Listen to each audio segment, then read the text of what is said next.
नमस्कार दोस्तों, स्वागत है आपका आपके यूट्यूब चैनल के एक क्लासेस में। तो आज रहने वाला है आगामी परीक्षाओं के लिए बहुत ही महत्वपूर्ण क्वेश्चनों का प्रैक्टिस सेट। और वीडियो को दोस्तों अंत तक जरूर देखें। वीडियो पसंद आए तो वीडियो को लाइक करें, चैनल को सब्सक्राइब करें। तो चलिए दोस्तों शुरुआत करते हैं आज के पहले क्वेश्चन से। तो भाई पहला क्वेश्चन पूछा जा रहा है, गढ़वाली रामायण किसकी रचना है। तो भाई गढ़वाली रामायण जो रचना है वो है आदित्यराम दुधपुड़ी जी की। तो हमारा राइट आंसर हो जाएगा ऑप्शन बी। अगला क्वेश्चन है, निम्नलिखित में से कौन सा समाचार पत्र गढ़वाल से प्रकाशित नहीं होता था। तो भाई पहला है गढ़देश 1928। तो भाई ये प्रकाशित होता था कोटद्वार से और इसका जो संपादन किया था वो किया गया था 1928 में कृपाराम मिश्र जी द्वारा। ठीक है। अगला है क्षत्रिय वीर 1922। तो ये भी बिल्कुल सही हो जाएगा। ये 1922 में पौड़ी से निकलने वाला दूसरा पत्र था। अगला है संदेश 1938। ये भी भाई 1938 में कोटद्वार से प्रकाशित हुआ था। अगला है पताका। पताका पत्र जो है वो सोबन सिंह जीना जी द्वारा 1939 में अल्मोड़ा से प्रकाशित किया गया था। ठीक है। और ये कैसा था, ये एक साप्ताहिक पत्र था। तुम्हारा राइट आंसर हो जाएगा ऑप्शन डी। अगला क्वेश्चन है, गढ़वाली बोली एवं भाषा में उत्कृष्ट साहित्य सृजन के लिए राज्य सरकार द्वारा भजन सिंह पुरस्कार की शुरुआत की गई। तो भाई भजन सिंह पुरस्कार जो है वो दिया जाता है गढ़वाली बोली एवं भाषा में उत्कृष्ट साहित्य सृजन के लिए। ठीक है। और इसकी शुरुआत की गई है 2023 में। तुम्हारा राइट आंसर हो जाएगा ऑप्शन डी। अगला क्वेश्चन है, गढ़वाली व्याकरण की रूपरेखा पुस्तक के लेखक हैं। तो गढ़वाली व्याकरण की रूपरेखा के पुस्तक के लेखक कौन है। तो इस पुस्तक के लेखक हैं अबोध बंधु बहुगुणा जी। तो हमारा राइट आंसर हो जाएगा ऑप्शन ए। तो भाई अगला क्वेश्चन है, उत्तराखंड पंचायती राज प्रणाली के संदर्भ में निम्नलिखित कथनों पर विचार करते हुए उपयुक्त विकल्प का चुनाव कीजिए। तो वही पहला है, पंचायती राज प्रणाली सर्वप्रथम 15 अगस्त 1947 को लागू हुआ। तो ये बिल्कुल सही हो जाएगा। जो राज्य में पंचायती राज व्यवस्था है वो सर्वप्रथम 15 अगस्त 1947 को लागू हुआ था। और इस टाइम उत्तराखंड क्या था, संयुक्त प्रांत का हिस्सा था। ठीक है। तो ये बिल्कुल सही हो जाएगा। अगला है, 1961 से पंचायती राज प्रणाली को 4 स्तरीय बना दिया गया। तो ये बिल्कुल गलत हो जाएगा। 1961 में जो पंचायती राज प्रणाली है उसको त्रिस्तरीय बनाया गया था। ठीक है। तो ये बिल्कुल गलत हो जाएगा। अगला है, 73वें संविधान संशोधन के माध्यम से इसे संवैधानिक दर्जा प्रदान किया गया। तो ये भी बिल्कुल सही हो जाएगा। जो 73वां संविधान संशोधन था उसके माध्यम से पंचायती राज प्रणाली को संवैधानिक दर्जा प्राप्त हुआ, जिससे कि 24 अप्रैल 1994 को क्या हुआ, संवैधानिक निकाय के रूप में इसे लागू किया गया। ठीक है। अगला है, क्षेत्र पंचायत जिला पंचायत एवं ग्राम पंचायत के मध्य कड़ी के रूप में कार्य करता है। तो ये भी बिल्कुल सही हो जाएगा। हमें बताना है कि कौन सा कथन क्या है इसमें सही है। तो पहला कथन हमारा सही है, दूसरा गलत है, तीसरा सही है और चौथा भी सही है। तो हमारा जो राइट आंसर हो जाएगा वो हो जाएगा ऑप्शन डी। अगला क्वेश्चन है, उत्तराखंड में स्वामी राम हिमालयन मेडिकल विश्वविद्यालय की स्थापना कब और कहाँ की गई। तो भाई ये की गई है 1989 में जॉलीग्रांट देहरादून में। तो हमारा राइट आंसर हो जाएगा ऑप्शन ए। अगला क्वेश्चन है, नीचे दिए गए आंदोलन एवं संस्था के जनक में से कौन सा एक सुमेलित नहीं है। पहला है डोला पालकी आंदोलन, हरि प्रसाद टमटा।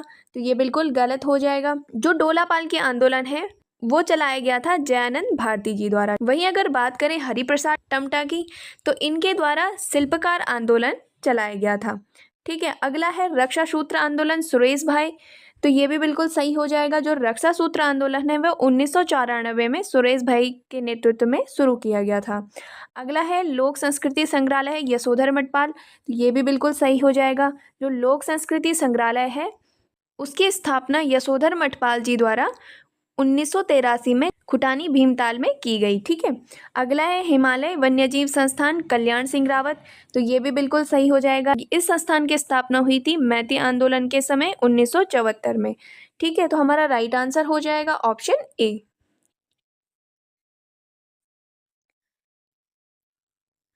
हमारा अगला क्वेश्चन है, स्वामी विचारानंद सरस्वती ने देहरादून से अभय नामक साप्ताहिक राष्ट्रीय पत्रिका का प्रकाशन कब किया? तो भाई ये किया गया था 1922 में। हमारा राइट आंसर हो जाएगा ऑप्शन बी। अगला क्वेश्चन है, 18वीं वन रिपोर्ट के अनुसार राज्य में सर्वाधिक वन क्षेत्रफल वाला जिला कौन सा है? तो भाई राज्य में सर्वाधिक वन क्षेत्रफल वाला जिला है पौड़ी गढ़वाल। ठीक है, और इसका जो वन क्षेत्रफल है वो है 3360.85 वर्ग किलोमीटर। वहीं अगर बात करें कि 18वीं वन रिपोर्ट के अनुसार राज्य में दूसरे स्थान पे कौन है, तो दूसरे स्थान पे है उत्तरकाशी। ठीक है, वहीं तीसरे स्थान की बात की जाए तो तीसरे स्थान में आता है नैनीताल। वहीं अगर पूछा जाए कि न्यूनतम वन क्षेत्रफल वाले जिले कौन से हैं, तो न्यूनतम वन क्षेत्रफल वाला जिला है उधम सिंह, उसके बाद हरिद्वार। ठीक है, तुम्हारा राइट आंसर हो जाएगा ऑप्शन सी। अगला क्वेश्चन है, नदियों के संदर्भ में निम्नलिखित में से कौन सा विकल्प असत्य है? उत्तराखंड राज्य के संदर्भ में उत्तराखंड राज्य की नदियों के बारे में बोला गया है। तो पहला है, कोसी नदी 168 किलोमीटर लंबाई के साथ राज्य की तीसरी सबसे लंबी नदी है। तो ये भाई कोसी नदी जो है वो 168 किलोमीटर है, तो ये बिल्कुल सही है। उसके साथ साथ लिखा है कि राज्य की तीसरी सबसे लंबी नदी है, तो ये बिल्कुल गलत हो जाएगा। ठीक है, अगला है, काली नदी लिपुलेख से टनकपुर तक 252 किलोमीटर के साथ राज्य की सबसे लंबी नदी है, तो ये बिल्कुल सही हो जाएगा। जो राज्य की सबसे लंबी नदी है वो है काली नदी, इसकी लंबाई जो है राज्य में वो है 252 किलोमीटर। ठीक है, अगला है, भागीरथी नदी गौमुख से देवप्रयाग तक 205 किलोमीटर की लंबाई के साथ उत्तराखंड राज्य की दूसरी सबसे बड़ी नदी है, तो ये भी बिल्कुल सही हो जाएगा। जो भागीरथी नदी है उसकी गौमुख से देवप्रयाग तक जो लंबाई है वो है 205 किलोमीटर। ठीक है, अगला है, टॉन्स नदी 148 किलोमीटर की लंबाई के साथ उत्तराखंड राज्य की उत्तर पश्चिमी सीमा का निर्धारक है, तो ये भी बिल्कुल सही हो जाएगा। तो जो हमारा राइट आंसर हो जाएगा, जो असत्य कथन है वो है ऑप्शन ए। ठीक है, अगला क्वेश्चन है, निम्नलिखित वक्तव्यों का कथन ए एवं कारण आर के संदर्भ में विवेचना कर सही विकल्प का चुनाव कीजिए। कथन है, उत्तराखंड राज्य के उत्तर पूर्वी क्षेत्र उत्तरी पिथौरागढ़ में वृष्टि छाया क्षेत्र बनता है, और इसके साथ कारण है, राज्य में वर्षा पश्चिम से पूर्व की ओर प्रभावित होने वाली पवनों से होती है। तो भाई राज्य में जो वर्षा होती है वो होती है पश्चिम से पूर्व की ओर प्रभावित होने वाली पवनों से होती है। ठीक है, ये बिल्कुल सही है, और इसी के कारण क्या होता है, जो उत्तरी पिथौरागढ़ है वहाँ क्या बनता है, वृष्टि छाया क्षेत्र बनता है। ठीक है, तो हमारा जो राइट आंसर हो जाएगा वो हो जाएगा, कथन ए और कारण आर दोनों सही है, आर ए की सही व्याख्या है, तो हमारा राइट आंसर हो जाएगा ऑप्शन सी। अगला क्वेश्चन है, 18वीं वन रिपोर्ट के अनुसार वन पंचायतों के अधीन वन क्षेत्र कितना है? तो भाई वन पंचायतों के अधीन जो वन क्षेत्र है वो है 18.86%। ठीक है, तुम्हारा राइट आंसर हो जाएगा ऑप्शन बी। अगला क्वेश्चन है, पिथौरागढ़ बागेश्वर के मध्य एकमात्र ट्रेल पास दो निम्नलिखित किन दो पर्वत श्रेणियों को जोड़ता है? तो भाई जो ट्रेल पास दर्रा है वो किन के मध्य है? तो ट्रेल पास दर्रा है पिथौरागढ़ और बागेश्वर के मध्य, और ये जोड़ता है नंदाकोट और नंदा देवी को। ठीक है, तुम्हारा राइट आंसर हो जाएगा ऑप्शन ए। अगला क्वेश्चन है, राज्य में नंदा देवी हथकरघा एवं प्राकृतिक रेशा उत्कृष्टता केंद्र की स्थापना कहाँ की गई? तो भाई ये की गई है अल्मोड़ा के मटेना गांव में। ठीक है, तुम्हारा राइट आंसर हो जाएगा ऑप्शन बी, और ये किया गया है एमएसएमई विभाग द्वारा। ठीक है, अगला क्वेश्चन है, उत्तराखंड सरकार द्वारा अपनी सरकार पोर्टल कब लॉन्च किया गया? तो भाई जो उत्तराखंड सरकार द्वारा जो अपनी सरकार पोर्टल है वो लॉन्च किया गया है 17 नवंबर 2021 को। ठीक है, तो हमारा राइट आंसर हो जाएगा ऑप्शन बी, और आप लोगों के द्वारा भी ये पोर्टल यूज़ किया गया होगा। जो ई डिस्ट्रिक्ट की सारी सुविधाएं हैं वो इस पोर्टल में उपलब्ध कराई जाती हैं। ठीक है, अगला क्वेश्चन है, निम्न में से सही सुमेलित नहीं है। पहला है चांदी अल्मोड़ा, तो ये बिल्कुल सही हो जाएगा। जो अल्मोड़ा है वो एकमात्र जनपद है जहाँ चांदी धातु हमें प्राप्त होती है। ठीक है, अगला है टीन देहरादून, तो जो टीन है वो बिल्कुल गलत हो जाएगा। टीन के लिए जो एकमात्र जनपद है वो है चमोली, जहाँ की टीन हमें प्राप्त होती है। ठीक है, अगला है ग्रेफाइट नैनीताल, तो ये बिल्कुल सही हो जाएगा। नैनीताल के साथ साथ ग्रेफाइट प्राप्त होता है पौड़ी और अल्मोड़ा से भी। ठीक है, अगला है संगमरमर टिहरी, तो ये भी बिल्कुल सही हो जाएगा। टिहरी के साथ साथ जो संगमरमर प्राप्त होता है वो होता है देहरादून और नैनीताल से भी। ठीक है, तो हमारा राइट आंसर हो जाएगा ऑप्शन बी। अगला क्वेश्चन है अस्का है, तो अस्का क्या है? तो भाई जो राज्य में अस्का है वो है एक मीठा भोज्य पदार्थ, ठीक है, जो कि राज्य के जौनसार या जौनपुर क्षेत्र में झंगोरा और मक्के को पीसकर एक मीठा भोज्य पदार्थ बनाया जाता है, ठीक है, उसे कहते हैं अस्का। तुम्हारा राइट आंसर हो जाएगा ऑप्शन बी। और दोस्तों अगर आपने अभी तक वीडियो को लाइक नहीं किया है तो जल्दी से लाइक कर लें, चैनल को जल्दी से सब्सक्राइब कर लें और वीडियो को ज़्यादा से ज़्यादा शेयर करना ना भूलें। ठीक है, अगला क्वेश्चन है ऑस्ट्रेलिया ओपन 2025 में पुरुष एकल का खिताब किसने जीता? तो भाई जो पुरुष एकल का खिताब जीता गया है वो जीता गया है जैनिक सिनर के द्वारा। ठीक है, तो हमारा राइट आंसर हो जाएगा ऑप्शन ए।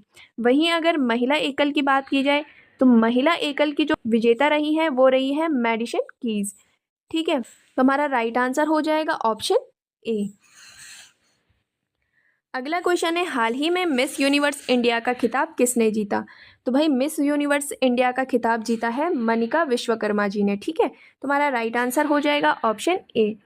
तो इसका आयोजन किया गया था जयपुर में। ठीक है, वहीं अगर बात की जाए मनिका विश्वकर्मा कहाँ से बिलोंग करती हैं, तो ये बिलोंग करती हैं गंगानगर राजस्थान से। ठीक, मिस यूनिवर्स इंडिया की जो प्रथम रनर अप रही हैं वो रही हैं तान्या शर्मा। वहीं अगर बात की जाए अमीशी कौशिक की, तो अमीशी कौशिक जो है वो तृतीय रनर अप रही हैं और महक ढिंगरा द्वितीय रनर अप रही हैं। ठीक है, तो जो हमारा राइट आंसर हो जाएगा वो हो जाएगा ऑप्शन ए। अगला क्वेश्चन है भारत ने 20 अगस्त 2025 को अग्नि 5 मिसाइल का सफल प्रक्षेपण किया। यह मिसाइल है हाल ही में 20 अगस्त को अग्नि 5 मिसाइल का सफल प्रक्षेपण किया गया है। ठीक है, और इस मिसाइल की बात की जाए तो अग्नि 5 जो मिसाइल है वो कैसी मिसाइल है? वो एक इंटरमीडिएट रेंज बैलिस्टिक मिसाइल है। ठीक है, तो हमारा राइट आंसर हो जाएगा ऑप्शन ए। वहीं इस मिसाइल की बात की जाए तो इस मिसाइल को लॉन्च किया गया है ओडिशा के चांदीपुर से, जिसकी की रेंज 5000 किलोमीटर से अधिक है, जो कि एशिया के अधिकांश भाग और यूरोप के अधिकांश भाग को क्या कर लेती है? कवर कर लेती है। ठीक है, तो हमें याद रखना है कि अग्नि 5 कैसी मिसाइल है? इंटरमीडिएट रेंज बैलिस्टिक मिसाइल है, जो कि भारत की सबसे लंबे दूरी की मिसाइल है। अगले क्वेश्चन की बात करें तो अगला क्वेश्चन है निम्न में से सही सुमेलित नहीं है। पहला है हिमालय वन अनुसंधान केंद्र शिमला, तो बिल्कुल सही हो जाएगा। जो हिमालय वन अनुसंधान केंद्र है वो है शिमला में। अगला है वन अनुसंधान संस्थान देहरादून, तो ये भी बिल्कुल सही हो जाएगा कि वन अनुसंधान संस्थान कहाँ है? उत्तराखंड के देहरादून में है। अगला है वन प्रबंधन संस्थान भोपाल, तो ये भी बिल्कुल सही हो जाएगा। जो वन प्रबंधन संस्थान है वो कहाँ स्थापित है? तो वो भोपाल में है। अगला है वर्षा वन अनुसंधान संस्थान लखनऊ, तो ये बिल्कुल गलत हो जाएगा। जो वर्षा वन अनुसंधान संस्थान है वो है असम के जोरहाट में। ठीक है, तो हमारा जो राइट आंसर हो जाएगा वो हो जाएगा ऑप्शन डी। अगला क्वेश्चन है रैमन मैग्सेसे पुरस्कार प्राप्त करने वाले प्रथम भारतीय कौन थे? तो रैमन मैग्सेसे पुरस्कार प्राप्त करने वाले जो प्रथम भारतीय थे वो थे आचार्य विनोबा भावे जी। तो इनको रैमन मैग्सेसे पुरस्कार से सम्मानित किया गया था 1958 में। ठीक है, तो हमारा जो राइट आंसर हो जाएगा वो हो जाएगा ऑप्शन सी। अगला क्वेश्चन है राष्ट्रीय आपात से संबंधित अनुच्छेद कौन सा है? तो राष्ट्रीय आपात से संबंधित कौन सा अनुच्छेद है? अनुच्छेद 352। अनुच्छेद 352 में क्या है? तो अनुच्छेद 352 में वर्णित है कि बाह्य आक्रमण या सशस्त्र विद्रोह के आधार पर जो राष्ट्रपति जी हैं वो राष्ट्रीय आपात की घोषणा कर सकते हैं। ठीक है, ये बताया गया है अनुच्छेद ए में।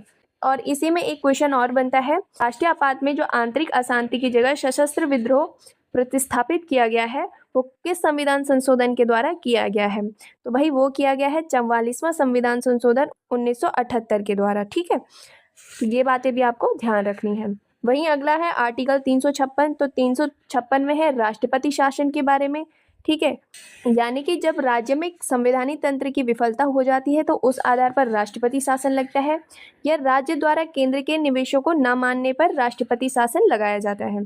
अगला है इसी के साथ आर्टिकल 360, तो आर्टिकल 360 में वित्तीय आपात के बारे में बताया गया है, जिसमें कि भारत या उसके जो राज्य क्षेत्र है उसके किसी भाग में अगर वित्तीय स्थायित्व या साख संकट में है तो वित्तीय आपात लगाया जाता है। ठीक है, तो हमारा राइट आंसर हो जाएगा ऑप्शन ए। अगला क्वेश्चन है प्रित्जर पुरस्कार किस क्षेत्र में दिया जाता है। तो भाई जो प्रित्जर पुरस्कार है वो दिया जाता है वास्तुकला के क्षेत्र में, ठीक है, वास्तुशिल्प के क्षेत्र में। तुम्हारा राइट आंसर हो जाएगा ऑप्शन ए। और प्रित्जर अवार्ड को वास्तुकला का नोबेल पुरस्कार भी कहा जाता है, ठीक है, तुम्हारा राइट आंसर हो जाएगा ऑप्शन ए। वहीं अगर बात की जाए कि पत्रकारिता के क्षेत्र में कौन सा अवार्ड है, तो पत्रकारिता के क्षेत्र में अवार्ड है पुलित्जर अवार्ड, ठीक है। तो ये ध्यान में रखना, पुलित्जर अवार्ड होता है पत्रकारिता के क्षेत्र में और प्रित्जर अवार्ड होता है वास्तुकला के क्षेत्र में, ठीक है। अगला क्वेश्चन है कोपेनहेगन जलवायु के प्रकार में AMW का अर्थ है। तो भाई आप सभी को पता होगा कि कोपेनहेगन के द्वारा जो भारत की जलवायु को बांटा गया है वो 8 भागों में बांटा गया है, ठीक है। और यहाँ पे पूछा जा रहा है कि AMW का मतलब क्या है। तो AMW का मतलब है लघु शुष्क ऋतु वाला मानसून प्रकार, ठीक है, तुम्हारा राइट आंसर हो जाएगा ऑप्शन डी।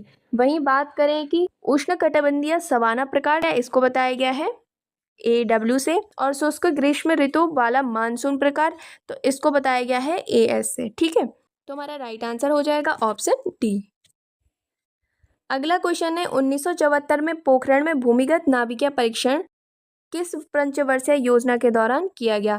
तो भाई ये किया गया था चौथी पंचवर्षीय योजना के दौरान। और अगर चौथी पंचवर्षीय योजना पूछी जाए कब से कब तक चली, तो ये चली थी 1969 से 1974 तक, ठीक है। और 1974 में क्या किया गया था, पोखरण में भूमिगत नाभिकीय परीक्षण किया गया था, ठीक है। वहीं अगर बात की जाए कि चौथी पंचवर्षीय योजना के दौरान और क्या क्या चीज़ें इसमें शामिल हैं, तो इसी पंचवर्षीय योजना के दौरान हुआ था 19 जुलाई 1969 को 14 बैंकों का राष्ट्रीयकरण भी हुआ था। और इसके साथ साथ इसी पंचवर्षीय योजना के दौरान 15 अगस्त 1969 को इसरो की भी स्थापना हुई थी। तो हमारा राइट आंसर हो जाएगा ऑप्शन बी। अगला क्वेश्चन है आईपी एड्रेस को कितने क्लास में बांटा गया है। तो भाई आईपी एड्रेस को जो बांटा गया है वो बांटा गया है 5 प्रकार में, ठीक है। तुम्हारा राइट आंसर हो जाएगा ऑप्शन सी। अगला क्वेश्चन है रीजनिंग से, और इसमें कथन दिया गया है कि सभी कथन उत्तर हैं। तो भाई बना लेते हैं, जो सभी कथन हैं वो क्या हैं, उत्तर हैं। और कुछ कथन प्रश्न हैं, यानी कि कुछ कथन क्या हैं, प्रश्न हैं। अब यहाँ पे निष्कर्ष में दिया गया है, तो भाई निष्कर्ष दिया गया है कि कोई प्रश्न कथन नहीं है। क्या कोई प्रश्न कथन नहीं है, तो भाई कुछ प्रश्न क्या है, कथन है, ठीक है। तो ये तो बिल्कुल गलत हो जाएगा। अगला है कुछ उत्तर कथन है, तो कुछ उत्तर कथन है, तो ये भी बिल्कुल सही हो जाएगा। अगला है कुछ प्रश्न कथन है, तो कुछ प्रश्न कथन है, तो ये भी बिल्कुल सही हो जाएगा। तो हमारा जो निष्कर्ष निकलेगा वो निकलेगा निष्कर्ष 2 और निष्कर्ष 3 क्या है, सही है, ठीक है। तो हमारा जो राइट आंसर हो जाएगा वो हो जाएगा ऑप्शन डी, निष्कर्ष 2 और निष्कर्ष 3 अनुसरण करते हैं, ठीक है। अगला क्वेश्चन है FILM को लिखा जा रहा है ADGH, तो MILK को क्या लिखा जाएगा। तो भाई इनमें नंबर देख लेते हैं। F का जो नंबर आता है वो आता है 6 पे, I आता है 9 पे, L आता है 12 पे, M आता है 13 पे, ठीक है। तो ये कुछ इस प्रकार से बन रहा है 6, 9, 12 और 13। वहीं ADG की बात करें तो A बनता है 1 पे, D आता है 4 पे, G आता है 7 पे, H आता है 8 पे, ठीक है। तो ये कैसे हुआ होगा, तो 6 में से अगर हमने 5 माइनस करेंगे तो 1 आ जाएगा, 9 में से 5 माइनस करेंगे तो 4 आ जाएगा, 12 में से 5 माइनस करेंगे तो 7 आ जाएगा, और 13 में से -5 करेंगे तो 8 आ जाएगा, ठीक है। उसी प्रकार हमें मिल्क का बनाना है, मिल्क के लिए बनाना है, ठीक है। तो इसके लिए बना लेते हैं, 5 माइनस करना है तो पहले मिल्क का लिख देते हैं नंबर। तो M का नंबर होता है, तो M आता है 13 पे, L आता है 9 पे, L आता है 12 पे, और K आता है 11 पे, ठीक है। तो इसके लिए क्या हो जाएगा, अगर 13 में से -5 गए तो कितना आ जाएगा आंसर, 13 - 5 कितना हो जाएगा, ये आ जाएगा 8। वहीं अगर 9 में से 5 गए तो आ जाएगा 4, 12 में से अगर 5 गए तो कितना आ जाएगा 7, और 11 में से 5 गए तो आ जाएगा 6, ठीक है। 8 किसका नंबर है, 8 है H का नंबर, 4 है D का नंबर, 7 किसका नंबर है, 7 है G का नंबर, और 6 है F का नंबर। तो हमारा जो बनेगा वो बनेगा HDGF, तो HDGF, ठीक है। तो ऑप्शन सी हमारा क्या हो जाएगा, राइट आंसर हो जाएगा। तो भाई अब है हिंदी का सेट, जिसमें कि रहने वाले हैं टोटल 20 क्वेश्चन। ठीक है, तो दोस्तों अंत तक वीडियो जरूर देखें और अंत में आप लोगों के लिए एक क्वेश्चन होगा जिसका कि आंसर आपको कमेंट में बताना होगा। ठीक है, तो भाई हिंदी का पहला क्वेश्चन है, संकेश्वर्य में कौन सी संधि होगी। तो पहले इसका संधि विच्छेद कर लेते हैं। तो संकेश्वर्य का संधि विच्छेद कैसा हो जाएगा, ये हो जाएगा संख्या प्लस ऐश्वर्य। ठीक है, तो यानी कि और ए के संधि से क्या बनेगा, तो आर ए के मेल से बनेगा ए। ठीक है, और इसमें कौन सी संधि हो जाएगी, ये हो जाएगी दीर्घ संधि। तो हमारा राइट आंसर हो जाएगा ऑप्शन बी। तो भाई क्वेश्चन है, दो देशों के बीच पत्र व्यवहार के लिए उपयुक्त भाषा है। दो देशों के बीच जो पत्र व्यवहार के लिए भाषा को क्या कहते हैं, उसे कहते हैं राजनयिक भाषा। इस भाषा का उपयोग किया जाएगा जो राजनयिक है और अंतर्राष्ट्रीय जो संबंध है उनकी जो कूटनीतिक बातचीत होगी वो भाषा क्या कहलाएगी, वो भाषा कहलाएगी राजनयिक भाषा। वहीं अगर बात करें राष्ट्रभाषा की, तो राष्ट्रभाषा किसे कहते हैं, तो राष्ट्रभाषा कहा जाता है जो कि किसी राष्ट्र में अधिकांश लोगों द्वारा बोली और समझी और प्रयोग में ली जाती है, उसे कहते हैं राष्ट्रभाषा। और वहीं अगर बात करें राजभाषा की, तो राजभाषा क्या हो गया, तो राजभाषा वो हो गया किसी भी देश में जो राज्य है या उनके जो क्षेत्राधिकार हैं उनके जो सरकारी कामकाज की जो भाषा होगी उसे कहेंगे राजभाषा। ठीक है, तो हमारा राइट आंसर हो जाएगा ऑप्शन सी। अगला क्वेश्चन है, अंडे का शहजादा होना मुहावरे का अर्थ है। तो भाई अंडे का शहजादा होना मुहावरे का अर्थ है अनुभवहीन होना। ठीक है, तो हमारा राइट आंसर हो जाएगा ऑप्शन बी। अगला क्वेश्चन है, किस रचनाकार को महापंडित की उपाधि से विभूषित किया गया है।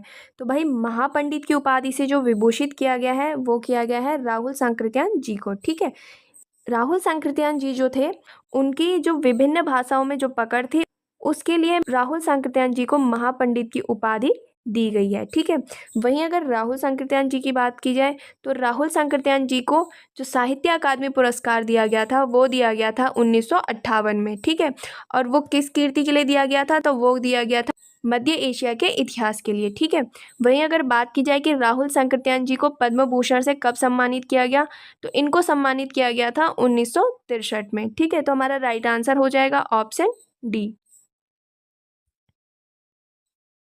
अगला क्वेश्चन है, तुम्हारे लिए उपन्यास के रचयिता कौन है। तो तुम्हारे लिए जो उपन्यास है वो है हिमांशु जोशी जी की। ठीक है, तो हमारा राइट आंसर हो जाएगा ऑप्शन ए।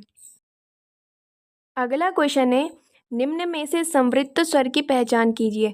तो भाई संवृत्त स्वर में कौन कौन से स्वर आ जाएंगे, संवृत्त स्वर में आ जाएंगे ई ऊ और री। ठीक है, तो हमारा जो राइट आंसर हो जाएगा वो हो जाएगा ऑप्शन डी। अगला क्वेश्चन है, संसद में प्रयोग की जाने वाली भाषा किस अनुच्छेद से संबंधित है। तो भाई जो संसद में प्रयोग की जाने वाली भाषा है वो संबंधित है अनुच्छेद 120। ठीक है, अनुच्छेद 120 के तहत यह अनुच्छेद निर्धारित करता है जो संसद में कार्य होगा हिंदी और अंग्रेजी में किया जाएगा। ठीक है, तो हमारा राइट आंसर हो जाएगा ऑप्शन ए। अगला क्वेश्चन है, थाती शब्द का पर्यायवाची है। तो थाती किसका पर्यायवाची है, तो थाती पर्यायवाची है धरोहर का। ठीक है, तो हमारा राइट आंसर हो जाएगा ऑप्शन ए। वहीं अगर बात की जाए थोड़ा, थोड़ा मतलब कम मात्रा में। अगला हो गया व्यथा, तो व्यथा मतलब हो गया पीड़ा या दुख। गवाक्ष, तो गवाक्ष का मतलब होता है खिड़की या झरोखा। ठीक है, तो हमारा राइट आंसर हो जाएगा ऑप्शन ए। अगला क्वेश्चन है, सरोज स्मृति जिसे हिंदी का प्रथम शोकगीत कहा जाता है किसके द्वारा लिखा गया है। तो भाई ध्यान रखना, हिंदी का प्रथम शोकगीत किसे कहा जाता है, ये कहा जाता है सरोज स्मृति को और ये लिखा गया है सूर्यकांत त्रिपाठी जी द्वारा। ठीक है, सूर्यकांत त्रिपाठी जी की बात करें तो इनके और भी काव्य संग्रह जैसे अनामिका हो गया, आराधना हो गया, अणिमा हो गया। ठीक है, ये सारे क्या हैं, इनके काव्य संग्रह हैं। वहीं इनके उपन्यास की बात की जाए तो अप्सरा हो गया, प्रभावती हो गया, काले कारनामे हो गए। ठीक है, ये सारे क्या हैं, इनके उपन्यास हैं। वहीं अगर पूछा जाए कि छायावाद का महेश किन्हें कहा जाता है, तो छायावाद का महेश कहा जाता है सूर्यकांत त्रिपाठी निराला जी को। और वहीं अगर क्वेश्चन आए कि उत्तराखंड में सूर्यकांत त्रिपाठी निराला जी के समान कवि किसे माना गया है, वो माने गए हैं चंद्र कुमार बर्थवाल जी को। ठीक है, तो हमारा राइट आंसर हो जाएगा ऑप्शन ए। दोस्तों यहाँ पे जो भी एक्स्ट्रा फैक्ट आपको बताए जाते हैं वो आप कॉपी में ज़रूर नोट किया कीजिए, ताकि जो आपकी तैयारी है उसमें किसी भी प्रकार की कोई भी कमी ना रहे। ठीक है, अगला क्वेश्चन है, प्रेमचंद्र में भारतीय डाक विभाग द्वारा किस वर्ष डाक टिकट जारी किया गया? तो भाई प्रेमचंद्र जी पर जो डाक विभाग द्वारा डाक टिकट जारी किया गया था वो किया गया था 1980 में। तो हमारा राइट आंसर हो जाएगा ऑप्शन बी। अगला क्वेश्चन है, नाम धातु कहलाती हैं।